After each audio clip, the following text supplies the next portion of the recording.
Welcome to the Menopause Conversations podcast. My name's Angela Council and I'm your host for this podcast, and this is where you learn all about menopause, what is happening to your body, to your hormones, and life in general.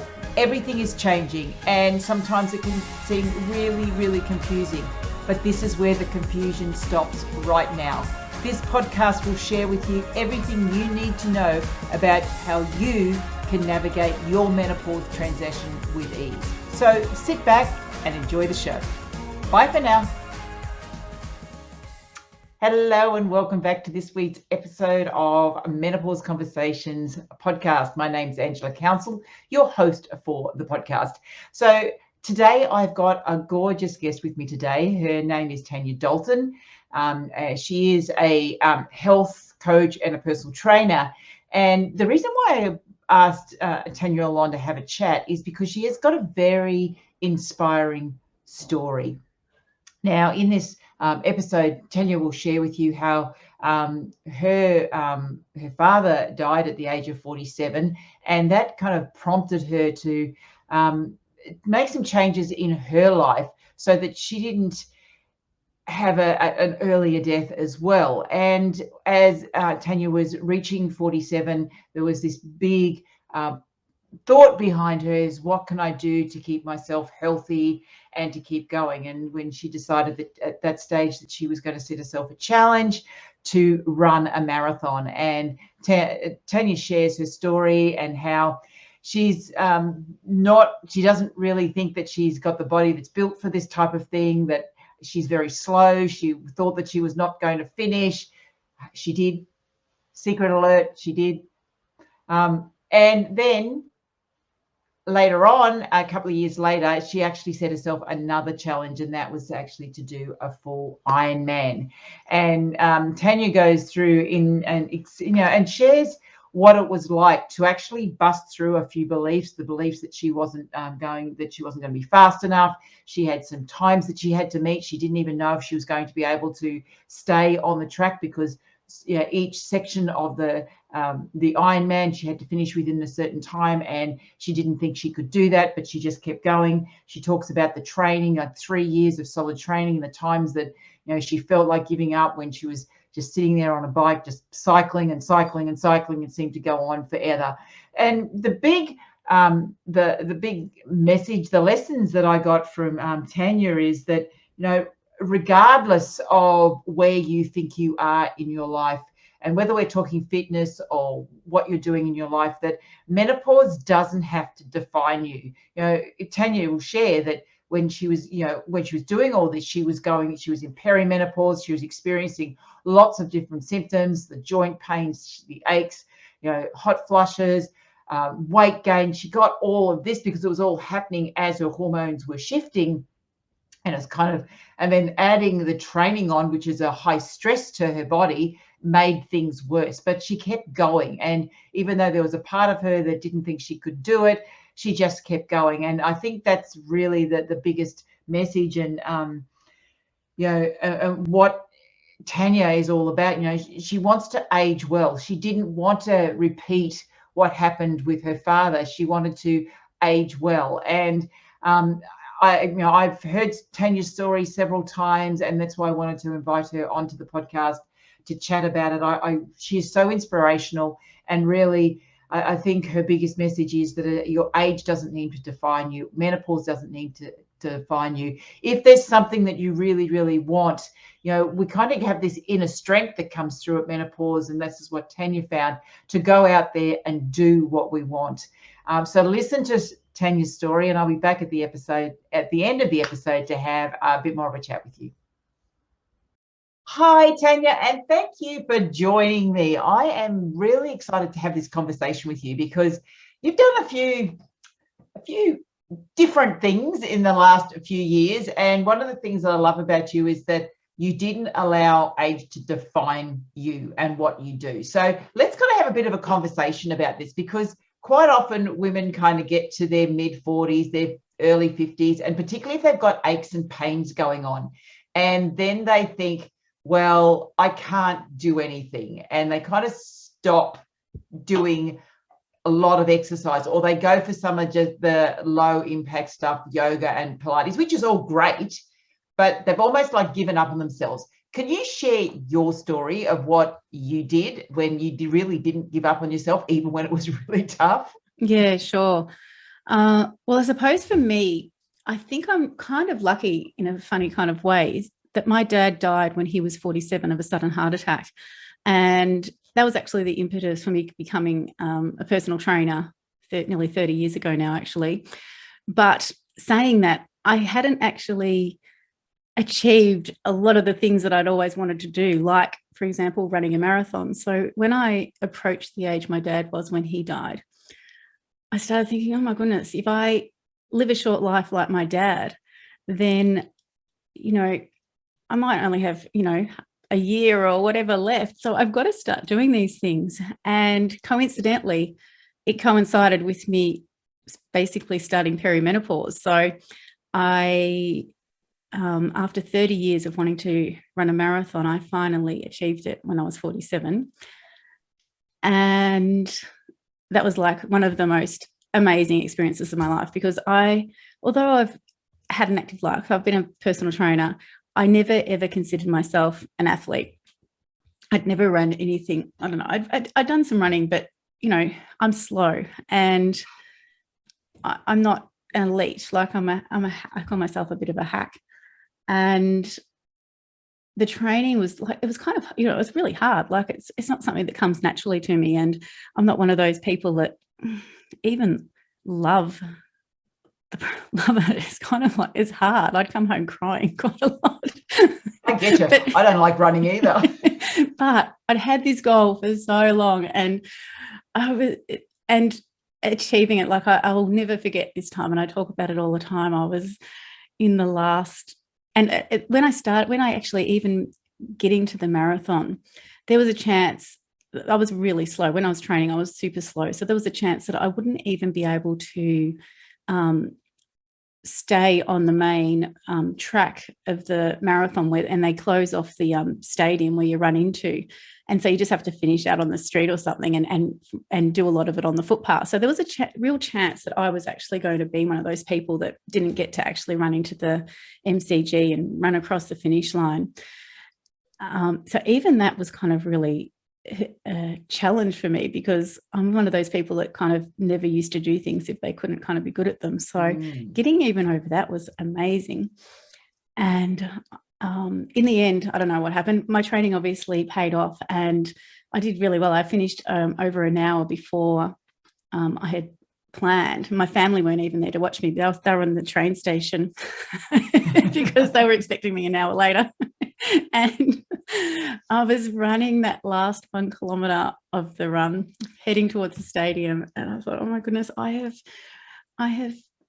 waited 30 years to do this, and here I am, 47, and probably at the time I didn't realize I was going through peri-menopause, but I was doing it, and it was such an amazing feeling.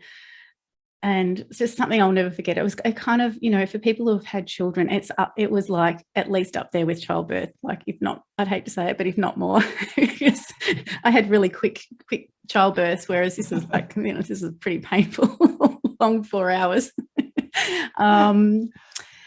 Yeah, so that was kind of the start. And then I kept going, and I did a couple of half Ironman triathlons, and that was right in perimenopause. So I was it became a little bit harder as I went along, and I did have a lot of symptoms. I was like, I had a lot of night sweats, which were disrupting my sleep severely. And I've heard you speak about pain as well. So I had this sore, I have an osteoarthritic toe joint, which causes me a lot of issues, which I am working on. I'm quite excited about that.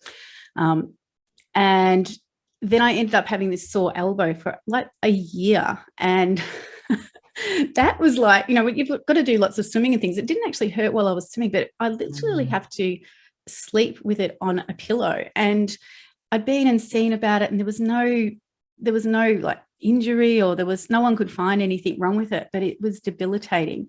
And however, I'm super glad that I didn't give up, because I could have quite easily. I could have gone, I've got this injury, which I realized afterwards wasn't an injury. I think it was a menopausal joint issue when my hormones were fluctuating so badly.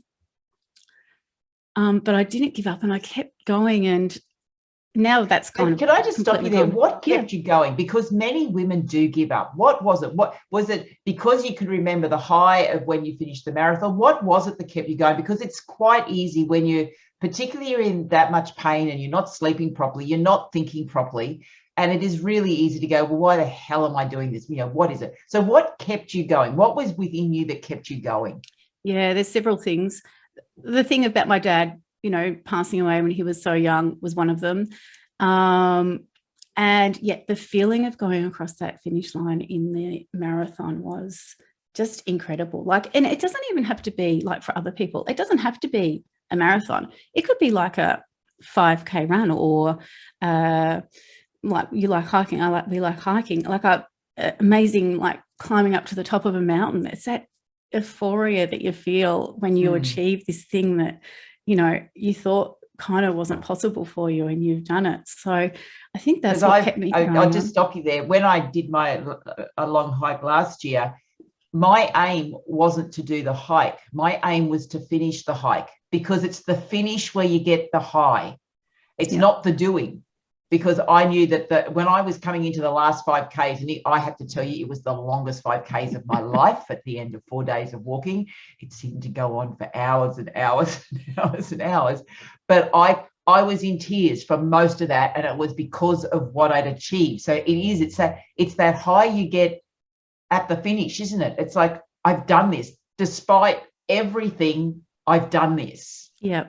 And you know what, as well, it's not even for me just the finish. It's getting to the start line, because previously I was someone who kind of gave up a lot. And if things got hard, I would give up. Whereas for these things, I had to, like, for example, I then went on to complete a full Ironman triathlon. And that took me 3 years in between menopause issues and COVID and things like that. So that was 3 years where I had, I think 1 week, I might have had 1 week off training for the whole 3 years. And so that was a huge commitment, and it was really hard. So even getting to the start line, and there was a chance then that I was going to not get through. They have cutoffs, even with the marathon, they have cutoffs where you have to get to a certain place, or they'll take you off the course. So in all of my events that I've ever done, there was always this chance that I might not get there because I'm not that fast.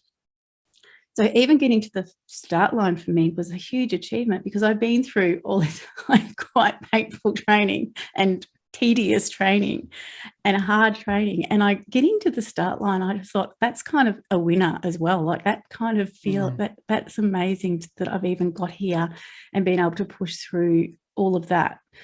And can you share some of that story of how you got to that start line for the Ironman? Because that that was challenging, because the week I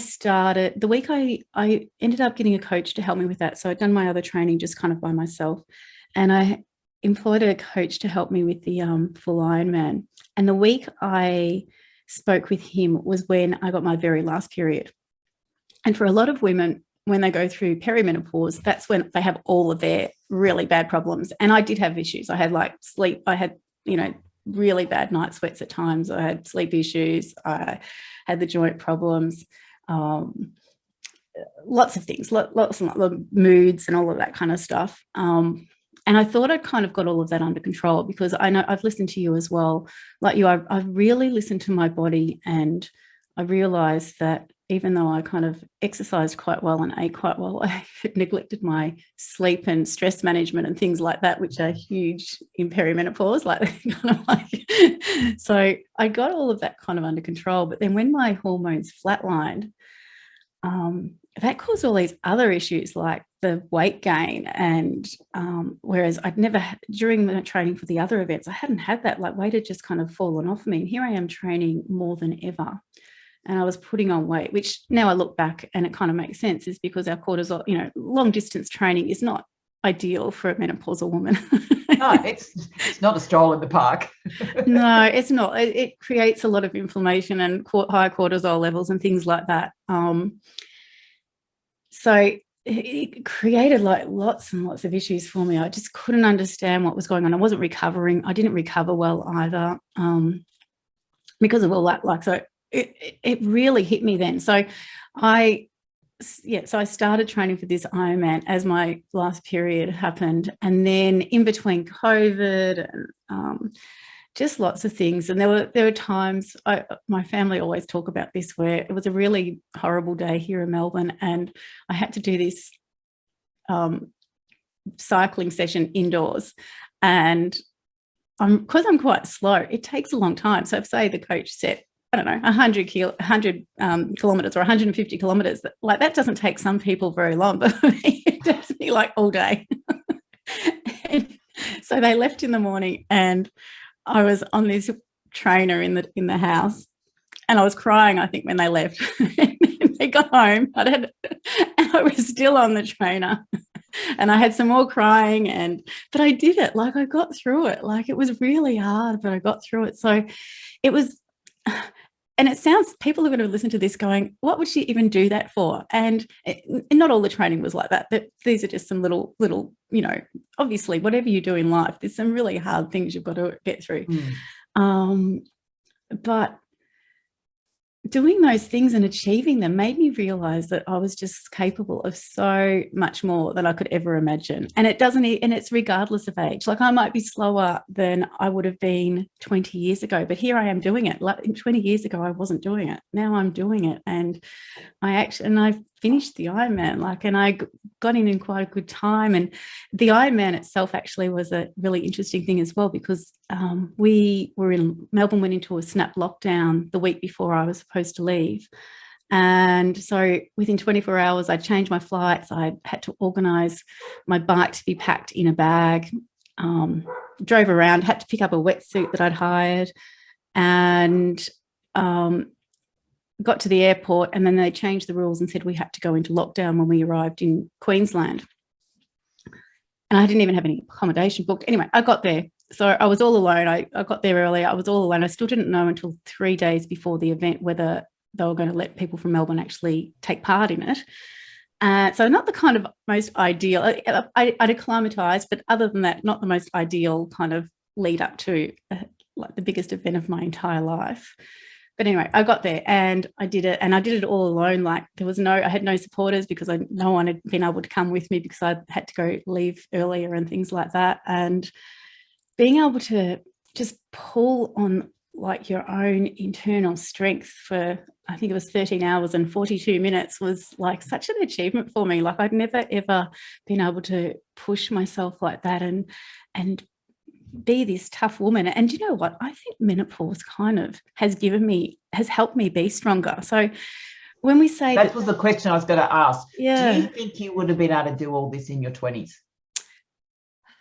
Because you would have had, obviously, would have been younger and fitter and all that, but just the determination to keep going. Yeah, well, that's what's changed in me, I think, as well. I mean, I think it's a combination of the fact of my dad dying, but menopause, I think, and it's given me, and I think I've heard you talk about this maybe, or I've heard a lot of people talk about it, is when our kind of nurturing hormones disappear a bit, we're kind of able to think about more for ourselves and things like that. So it's a combination of, I suppose, a whole lot of different things. But yeah, I think definitely I have become much more able to step out of my comfort zone and not worry about looking like an idiot, not worrying about being the slowest, not worrying about maybe even not finishing this event. And in the past, I couldn't have done that. I wasn't brave enough, or I didn't have that that ability to be able to, just step out of my comfort zone so much and put myself out there and just try.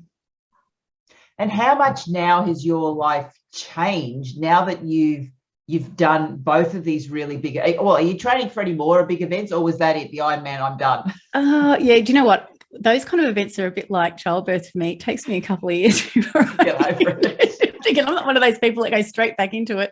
I don't know. I'm thinking about doing I haven't done anything for a year. It's a year this weekend that I did the Ironman. I'm thinking about doing some shorter maybe triathlons. I don't know. It's really hard. It's a hard thing because I would love to maybe do it again and have some people there to see me do one. But then I'm also conscious of it's pretty hard on your body. Like it's, like ultra distance runners don't live any longer than normal people. No, and like some of them actually live shorter. Yeah. So yes. now you do a bit more hiking. So is hiking that's not quite as intense on your body. No, do you know what? Hiking is something that's one of my motivators for aging well, actually, because I think we all need to find that that motivator for why we want to age well. And that's hiking is one of mine. Like it's great doing these events that I'd wanted to do for all my, my whole life. And I'm super glad I've done them. But when I look to the future, why I want to stay healthy is so I can hike and go on these multi-day hikes, or even just traveling and sightseeing for a whole day on foot. And without our health, we can't do that. So they're like two of my main motivators for living a really healthy life. And yeah, like you said, hiking is amazing. I'm going with my daughter's finishing year 12 this year, and to celebrate, we're going to New Zealand and doing a 4-day hike, the Kepler track. And I'm just so happy that, I can do that, like that I'm capable. It is a big thing. And because I know a lot of women tend to, a lot of women that I talk to, and obviously I'm in women's hiking groups, but the groups that I'm in, and the one group I'm in, it is made up primarily of women over the age of 50, because that's, okay, maybe we can't be running marathons and all of that, but hiking, it's walking. And yes, it's more intense than just a gentle stroll, but it is a really great way of getting fit, staying fit, and just connecting out to nature. For me, it's like, if I'm stressed, all I need to do is just walk outside. I'm lucky I live just out. I've got the bush at the back door. But as soon as you get outside in the fresh air and the trees are around you, all the rubbish that's going on in the world, it just kind of disappears. And I just put my boots on and just walk until it's time to come home again, and then I turn around and walk back again. Yeah, there's so many benefits, isn't there? It's like it's so like physically, like you're climbing up, climbing up mountains, so you're using lots of muscles.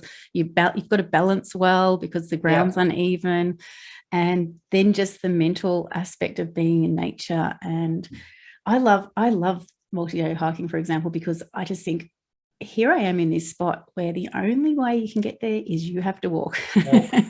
And you've got to carry your stuff on your back. Occasionally there's places where they helicopter people in, but other than that, you have to walk it. And then generally I do the non-guided hikes where we have to carry all our own food and things as well. And that's a challenge as well. It's kind of I don't do them so much these days. I did 3 capes, which I had to do that, but I like it when someone else carries all of my luggage for me. But I am doing Bay of Fires, and I'm carrying my luggage for that, but I don't have to carry my sleeping gear. So we're going. That's nice. The sleeping stuff's there, so which is similar to 3 capes. But yeah, it's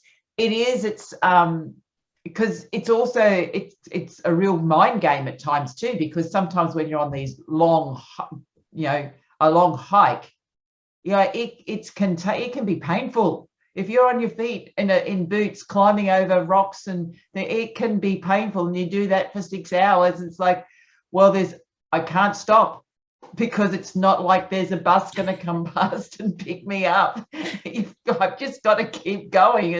And there's a lot of mind stuff that goes on there.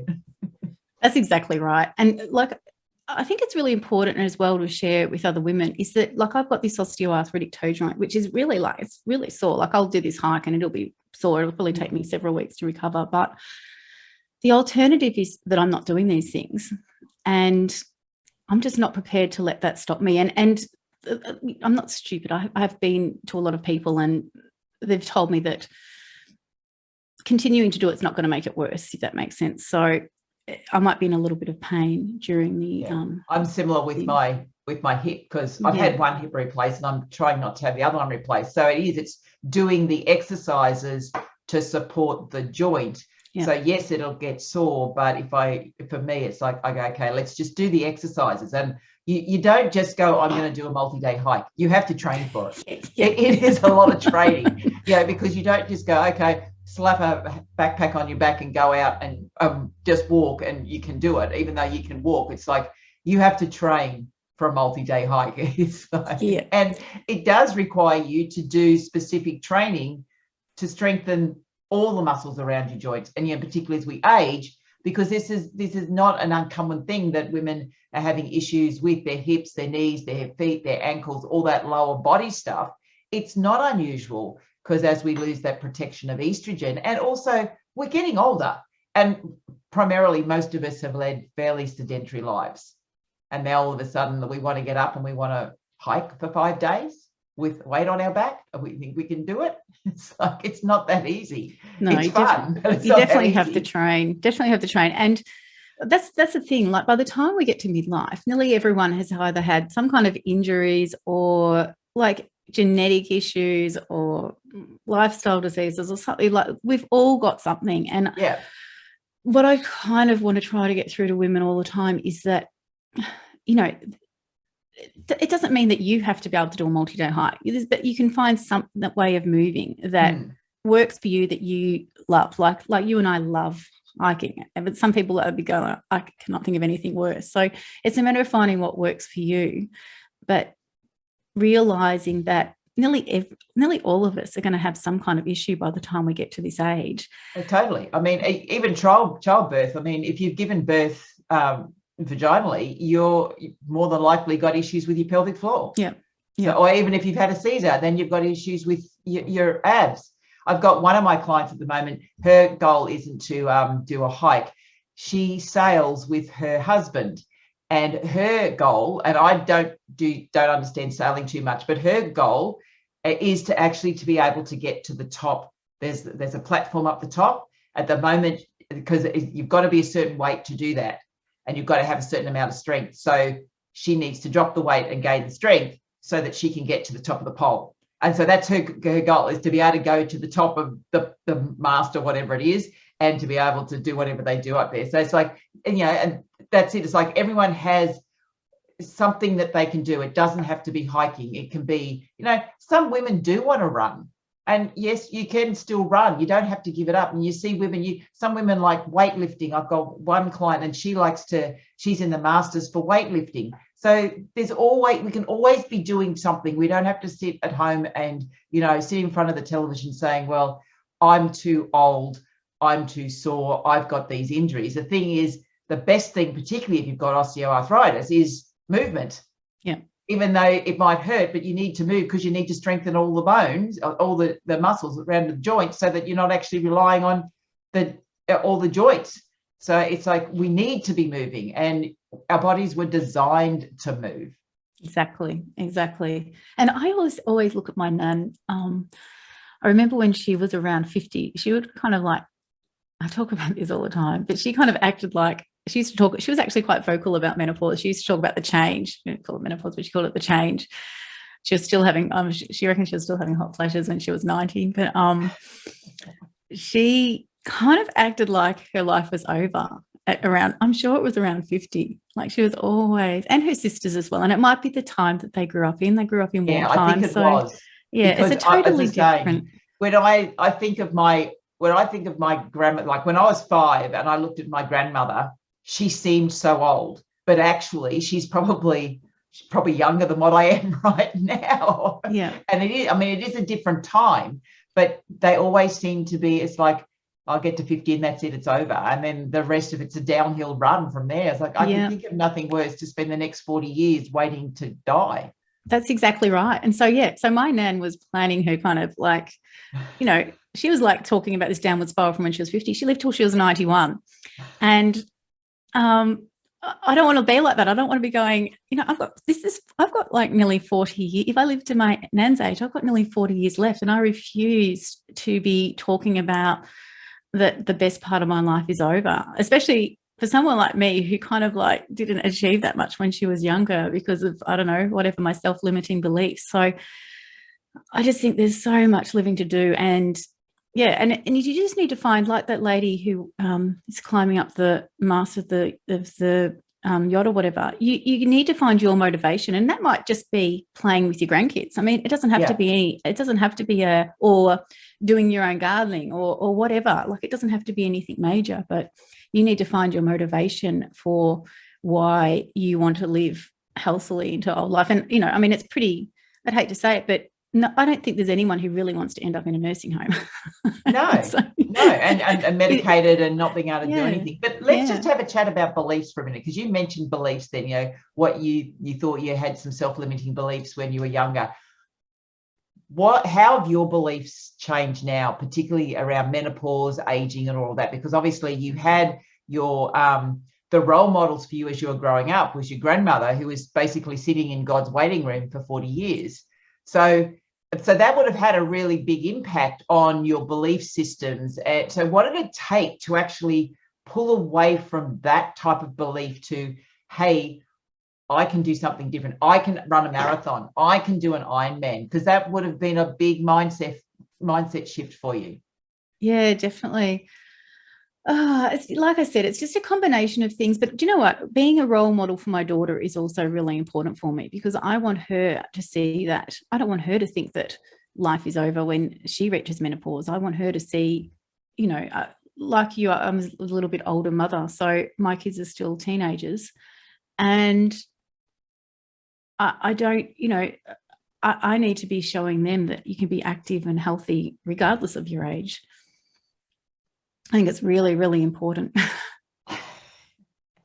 So if people want to find out more about you, so you do health coaching. So is it more the health coaching you do these days, or do you still do personal training as well? Yeah, I'm kind of headed more into the health coaching thing, just so I can reach, I mean, over COVID, obviously things were challenging, and just so I can reach people from all over the world. And I'm mainly just working now with postmenopausal women, because I feel like a lot of women kind of think once they hit postmenopause that menopause is over.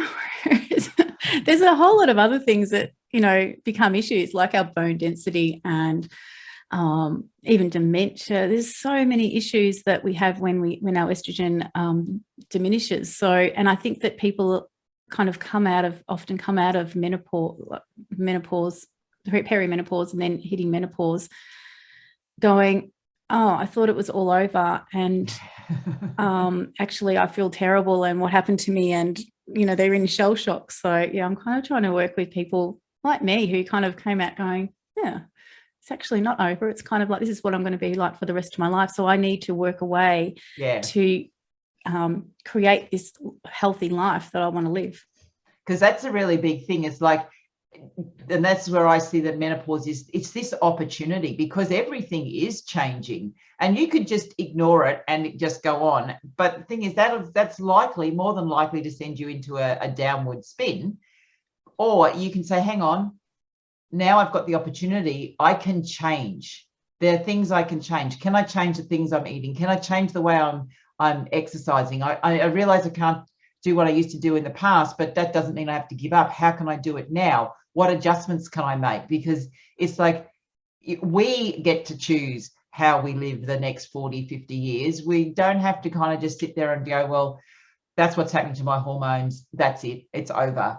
It's all over now. It's like, oh my God. Yeah, I agree. Like, it's really challenging, and things are changing, obviously, as you know, because there's more people talking about it. But previously, I think, we talk about puberty and childbirth and all of that kind of thing. Not every woman's going to have a child, but every single woman who lives old enough is going to go through menopause. Mm-hmm. And, it is a change. It's a hormonal change. So we have to we make changes when we have, at all other times, and our body changes and everything changes at all other times in this reproductive cycle. But for some reason we think we don't need to make any changes now. Like, we need to be like the same as we were, I don't know, when we were 15 20. Or something. Yeah. So it's just, the more we talk about it and the more people become aware about what actually does happen, and that obviously we're combining menopause with aging. So there are different things that are happening to us, but there's a lot we can do to help ourselves, and we need to become responsible for our own health and our own well-being, and not have this attitude where, like, it is a downward spiral. It doesn't have to be. If we take responsibility and advocate for our health and find ways to move and fuel our body well, then we're going to live really well. and we won't be in the nursing home. We're going to be out there hiking up mountains or whatever you want to do. And people have this fear of aging, but they seem to forget that we're aging from the day that we're born. Yeah. I mean, we're always aging, yet there's this fear, particularly in women, and a lot of this is society, is like it tells us that women have no value as we age, which is totally not true. But we're buying into this belief that we've got to be younger. Yeah. You know, and it's like, and we are aging. And our bodies are changing. Yeah, I know. I hate that word anti-aging, because you know what? We are aging, and I don't care. I just want to be. It's not.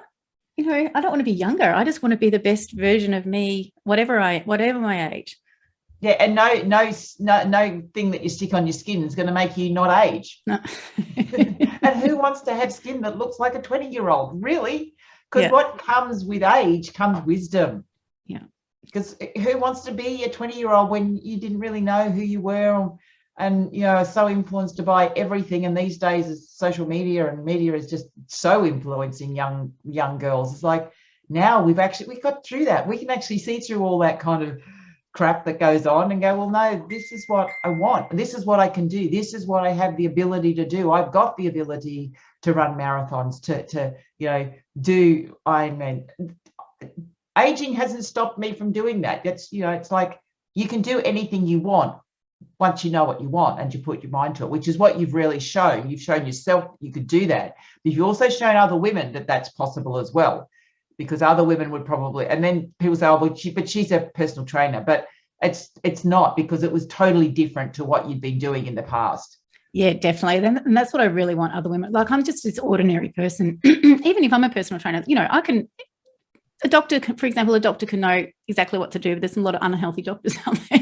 So yes. Whether I'm a personal trainer or not doesn't mean anything, really. I'm just this ordinary person who had never really done anything, like never imagined a marathon, or let alone an Ironman, was ever possible for someone like me. And 47 my marathon, 52 my full Ironman, and it just showed, you know, and I'm not good. I'm not an elite athlete. I'm just this hack that shuffled along, and I did it. And it just shows that, you know, it doesn't matter. You don't have to be the best. You can be out there, like, participating, like just being yourself. Yeah, just being part of, like, living. And you go to these events, and there's just people, like, I can't believe the people. There was a man who did the Ironman, the run. He did the whole thing on crutches. Like there's people doing these amazing things. There was a blind man. I saw him most of the day. Did the whole thing with a helper and stuff. Like, incredible people. Like, and people who don't kind of, you know. And this is something else I'm really passionate about as well. You don't have to look like an athlete to do these things either. Like, you know, there's people in all different shapes and sizes doing these events, and that's something that I know how like, when I was putting on weight, when I was training for the Ironman, I'm thinking, oh my God, I can't do an Ironman. I don't look like an athlete anymore.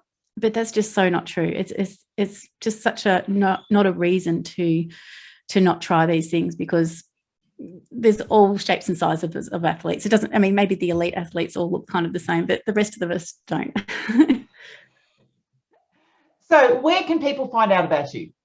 They want to find out more about the work you do. How can they follow you? I know you're on Instagram. I know you've got a website. So where's the best place for them to find out more about what you do, to get a bit more motivation from you? Yeah, mainly on Instagram for social media. So it's Tania Dalton, and my website is taniadalton.com. Okay, I'll put all that in the show notes. So just before we finish, have you got, from one wise woman to all the wise women out there who are listening, what are your words of wisdom you want to share with our audience today? Oh, I just want to share that, you know, menopause, like you said, is an opportunity. It's a gift. I think it's a gift. It's been a gift for me, because I'm going to get quite teary talking about this, because it is. I'm goosebumpy. So yeah, it's just an opportunity to really look at your life, what you want for the future, and it could be like 40, even 50 years ahead of you. And you've got this opportunity to, you know, even if you haven't lived your life the way you wanted in the past, you have this opportunity now to live the most authentic and best self you can be. And yeah, I just think it's such a great chance to really delve into what you want and what the things you want and what you want to achieve, and actually just go out there and do it. Thank you so much for your time today. I've listened to your story a few times, and I mean, you're totally inspiring in what you've done. And listening to it again today, it's like, you had that goal, and it took you years, but you got there. And you didn't give up on yourself, even though everything seemed to be falling apart around you. You just kind of kept going, and you knew you weren't going to be the first. You thought maybe you might be there towards the end, but you still kept going and you didn't give up. And that takes a really, really strong mindset to do that. Yeah. And we're all capable. We're just so capable of so much more than you can ever imagine. I just think this is our time. We just got to, and we just need to use it. Thank you so much for your time today. Thanks, Angela. Wow, what did you think of Tania's story? It's amazing, wasn't it? Particularly when she talks about, that struggle and that just keep going. And even when she said that, it was worse than childbirth.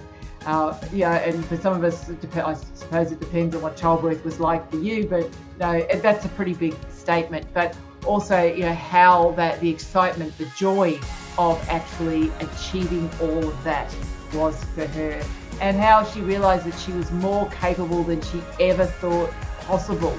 She didn't think she could do this, but she set the goals and she kept going despite, the symptoms, despite COVID, despite lockdowns, despite borders closing, and then despite actually doing this all on her own and not having someone at the waiting line, the finishing line, waiting for her.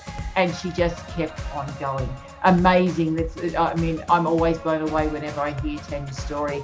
And, come into the comments on Apple Podcasts and let us know, share what you thought of Tania's story. And I'll pass all that on to her so that she can get the feedback of what you think, what her feats were, what she achieved. So just before I go, and finish up this week's podcast. Now, if you are struggling with weight gain, hot flushes, all the things that Tania spoke about, and you want to learn a little bit more, why not register for the upcoming free Secret to Thriving in Menopause workshop? And in that workshop, I'll be sharing with you what you can do to actually reduce those symptoms and to actually be able to do these type of things, to set yourself goals and to be able to achieve them, to be able to be physically fit enough to do these events, or just being able to, enjoy your life, to be able to play with your grandkids, to be able to go on a walk with friends, whatever it is. So why not join me for the workshop? It's free, it goes for 5 days, and over 5 days I'm going to share with you what's happening with your hormones, and we're going to get into what you can do at I talk about personalized health. So what you can do based on your body, the type of foods that will work for you, the type of exercise that will work for you, and get you to understand more about how your body works and how it is different to someone else's body. So if you want to join us, the link to join is bit.ly, so bit.ly/menopause with a capital M _workshop with a capital W. So bit.ly/menopause_workshop. Go to that link, and then you'll be able to register, and I will send you all of the information.